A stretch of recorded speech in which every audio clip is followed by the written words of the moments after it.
삼국지의 주인공은 누가 뭐래도 유비입니다. 최근 악역 조조에 대한 재평가가 이루어지긴 했지만 유비와 촉한의 장수들이 여전히 인기가 많죠. 그래서 삼국지 연의에는 유비 후광효과가 존재합니다. 유비와 친했던 사람은 좋은 사람으로, 유비와 싸웠던 사람은 나쁜 사람이 됩니다. 친구 잘 사귀어라는 말이 딱 들어맞는 상황이죠. 오늘은 유비를 도와준 덕분에 삼국지 연의에서 좋게 묘사된 인물들을 소개합니다. 첫 번째 인물은 공손찬입니다. 공손찬은 유비와 함께 노식 밑에서 공부한 친구, 아니 형이죠. 이후 성공한 공손찬은 유비에게 아낌없이 줍니다. 현이, 현령 등 말단 공무원 생활을 하다가 도망쳐온 유비에게 공손찬은 별부사마, 평원령, 평원상의 관직을 차례로 내립니다. 평원상은 태수국 관직으로 꽤 높은 자리입니다. 청주목 아래 직책이죠. 덕분에 연의에서 공손찬은 약하지만 인자한 군주로 묘사됩니다. 하지만 공손찬의 실상은 이와 정반대입니다. 공손찬은 힘은 넘치지만 잔인한 인물이었습니다. 연의에서 가장 왜곡된 인물 중 하나죠. 후한서 공손찬전에 따르면 공손찬은 좋은 집안 출신이지만 천한 신분의 어머니에게서 태어났습니다. 원소랑 비슷하죠?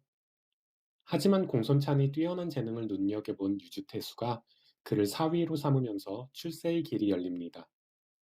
이후 공손찬은 바뀐 유주태수의 머나먼 귀향길을 따라가 모시며 이름을 알리게 됩니다. 덕분에 효렴에 천거되고 벼슬길에 오르죠. 이후 공손찬은 뛰어난 무용을 바탕으로 오한족 토벌에서 전공을 쌓으며 승승장구합니다. 덕분에 오한족은 공손찬이 이끄는 백마부대를 보면 피해 다니기 바빴습니다. 여기까지 공손찬의 모습은 흠잡을 곳이 없습니다. 흑수저의 성공신화라고 봐도 무방하죠. 하지만 유주목 유우가 상관으로 부임하자 공손찬의 실상이 드러납니다. 유우는 공손찬과 상극인 인물이었습니다. 공손찬은 오한족을 몰살시키려 했지만 유우는 오한족을 어루만져 함께 잘 살려고 했죠. 이후 유우의 진심에 감동한 오한족이 투항해 오자 공손찬은 분노와 질투에 휩싸입니다. 공손찬은 오한족이 유우에게 보낸 사자를 암살하려 하는 등 찌질한 모습을 보입니다.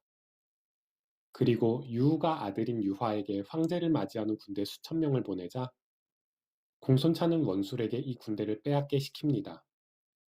이때 유우가 황제를 모셨다면 한나라가 부활하며 삼국지 연의도 탄생하지 않았을 겁니다. 이후 공손찬은 원수와 싸움을 벌이는데 이 과정에서 백성들을 수탈하고 무리한 징집을 일삼습니다. 상관인 유우가 막지만 공손찬은 듣지 않죠. 그래도 유우는 대화로 해결하려 했지만 공손찬은 호출에 응하지 않습니다. 예나 지금이나 윗사람이 부를 때 핑계대는 건 똑같습니다. 나 아파서 못 간다고 해. 결국 유우는 백성들을 지키기 위해 공손찬에게 칼을 빼들지만 어이없게 패하고 죽임을 당합니다. 참고로 유우의 토벌군은 10만 명이었고 공손찬은 주력군이 자리를 비워 수백 명만 움직일 수 있었습니다. 이렇게 공손찬은 원수 같은 상관인 유우를 죽이지만 그 대가를 톡톡히 치릅니다. 유우를 받들어 모시던 오한족이 원소에게 가담해 함께 공손찬을 공격하게 되죠. 이후 공손찬은 연달아 싸움에 패하고 역경에 갇혀 농성을 합니다. 여기서 공손찬의 찌질한 모습이 더욱 부각됩니다. 공손찬은 백성들을 괴롭히고 이름난 선비는 억지로 죄를 만들어 죽이거나 감옥에 가둡니다. 이런 공손찬의 총애를 받은 것은 점쟁이, 상인 출신 부하들로 이들은 능력은 없고 백성들만 수탈할 줄 아는 인물들이었습니다. 주변에서 공손찬에게 이유를 물어보면 능력 있는 자를 중용하면 자신의 재주로 그 자리에 올랐다고 나에게 고마워하지 않을 것이네 라고 대답했다고 합니다. 대놓고 자신에게 아부 잘할 인간만 뽑는다니 어이가 없습니다. 공손찬이 얼마나 옹졸한 인물인지 알 수 있는 대목입니다. 원소에게 포위된 성의 장수가 구원을 요청하면 공손찬은 다음과 같이 말했습니다. 지금 지원군을 보내면 다들 구원을 바라고 힘껏 싸우지 않을 것이다. 하지만 공손찬의 기대와 다르게 희망이 없어진 장수들은 하나둘 원소에게 투항하죠. 원소와의 싸움이 수세에 몰리자 공손찬은 더욱 이상한 짓을 벌입니다. 공손찬은 높은 누각에 살며 철문으로 통행을 막고 7살 이상 남자는 문 안에 들여보내지 않습니다. 업무 보고는 문서를 줄로 묶어 끌어올려서 받고 명령은 첩이 크게 외쳐 전하게 하죠. 그러자 그나마 남아있던 장수들도 등을 돌립니다. 연희에서 손권을 쥐새끼라고 묘사하지만 실제 쥐처럼 숨어서 벌벌 떤 건 공손찬이었습니다.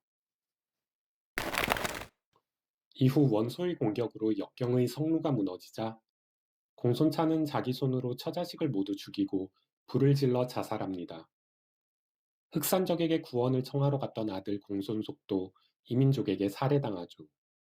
역사 기록을 보면 공손찬은 동탁처럼 뛰어난 무장이었지만 희대의 악당이었습니다. 아니, 어떻게 보면 동탁보다도 못합니다. 동탁은 부하들의 마음을 얻었지만 공손찬은 부하들이 자신을 등지게 만들었죠. 공손찬 수하에 인재가 아예 없었던 것은 아닙니다. 유비, 전예, 조운 등 걸출한 인재가 있었지만 이들은 공손찬의 실체를 파악하고 떠나버렸죠. 두 번째 인물은 도겸입니다. 연희에서 도겸은 인자한 할아버지로 나오죠. 도겸은 조조에게 친절을 베풀려고 했는데 도적 출신인 부하가 사고를 칩니다.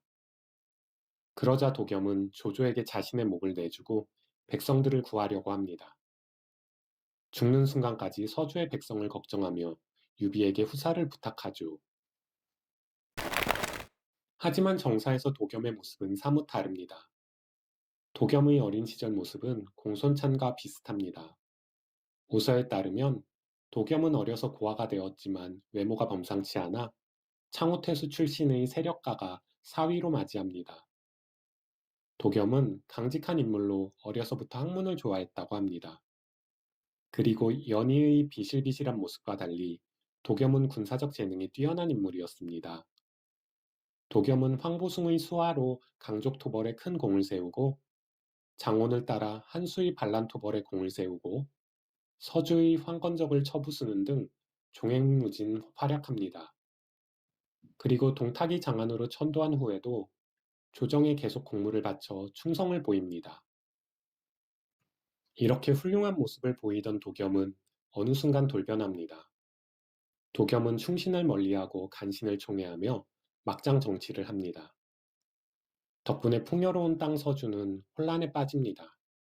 합의 궐선이라는 자가 황제를 칭하자 도겸은 궐선과 동맹을 맺어 함께 약탈을 합니다. 이후 도겸은 궐선을 죽이고 그 군대를 빼앗죠. 조조가 서주를 공격한 것도 도겸에게 잘못이 있습니다. 도겸은 공손찬과 손을 잡고 원소 조조와 대립했습니다. 당시 중원 세력은 둘로 나뉘어 있었습니다. 원소를 필두로 유표, 조조가 한편이었고 공손찬을 중심으로 원술, 손견, 도겸이 다른 편이었죠. 이에 조조는 서주를 공격할 뜻을 품고 있었는데 아버지가 도겸의 부하에게 죽임을 당하자 지체 없이 서주를 침공합니다. 이때 도겸은 찌질한 모습을 보입니다. 서주의 백성, 아니 살아있는 모든 것들이 학살을 당했지만 도겸은 담성에 틀어박혀 꼼짝도 하지 않습니다. 연희와 달리 그저 자기 목숨만 건지려고 한 거죠. 도겸에게 쓸만한 인재가 없었던 것도 아닙니다. 서주 땅에는 진등, 장소, 장괭, 조욱, 왕랑 등 많은 인재가 있었지만 도겸은 이들을 제대로 쓰지 못하죠. 결국 도겸은 병에 걸려 근심 속에 숨을 거둡니다. 정사 삼국지의 저자 진수는 도겸을 공손찬과 같은 부류로 묶어서 평가했는데요.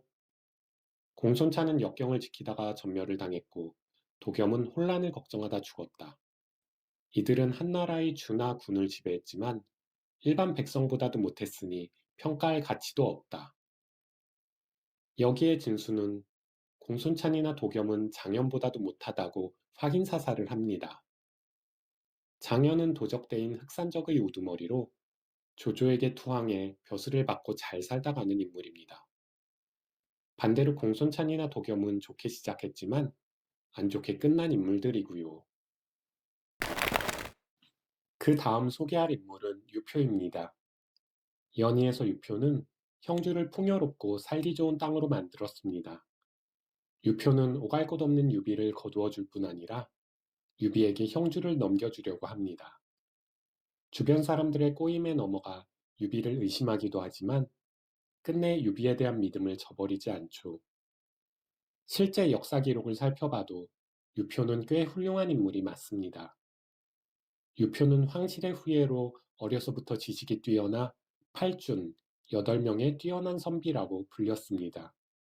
게다가 키가 8척, 약 184cm에 매우 미남이었다고 합니다. 오이 주유처럼 소위 엄친아라 할 만합니다.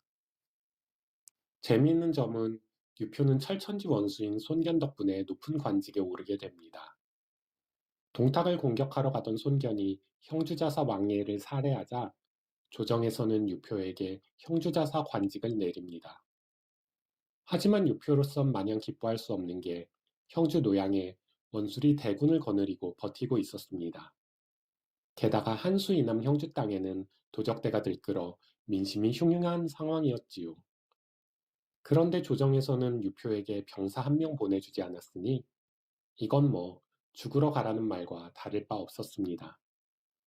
하지만 유표는 평범한 인물이 아니었습니다.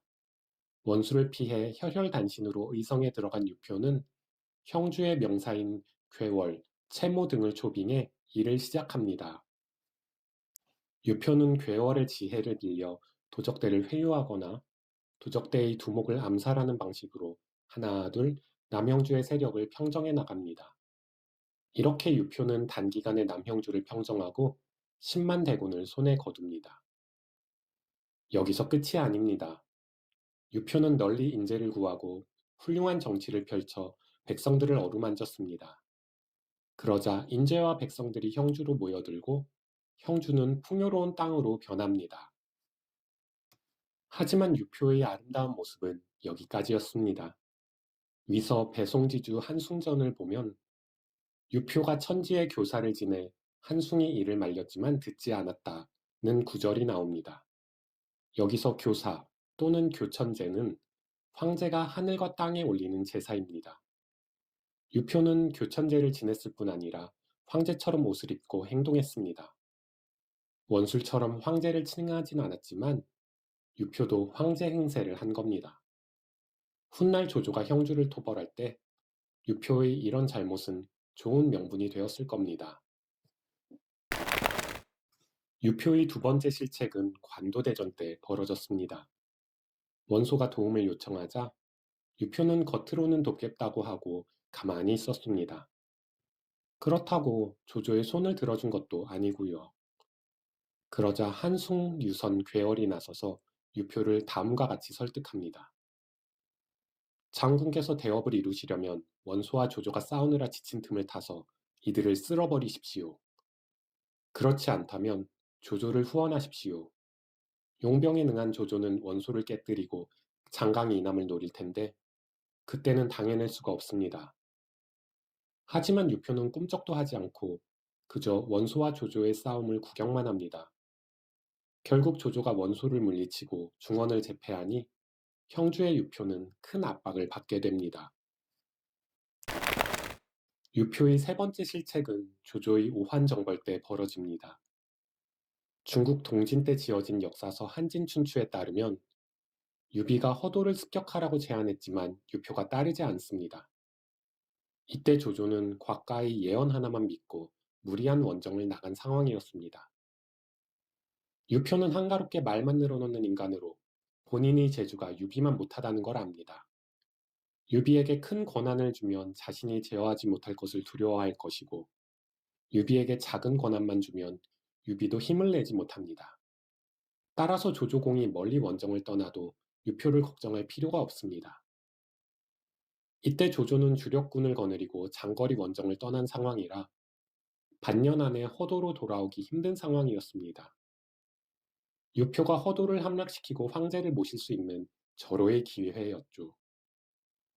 하지만 유표는 곽가가 평가한 대로 못난 인물인지라 유비가 자신의 통제를 벗어날까 염려해 허도 공략을 하지 않습니다. 유표의 네 번째 실책은 자신이 죽은 이후에 대비하지 않은 겁니다.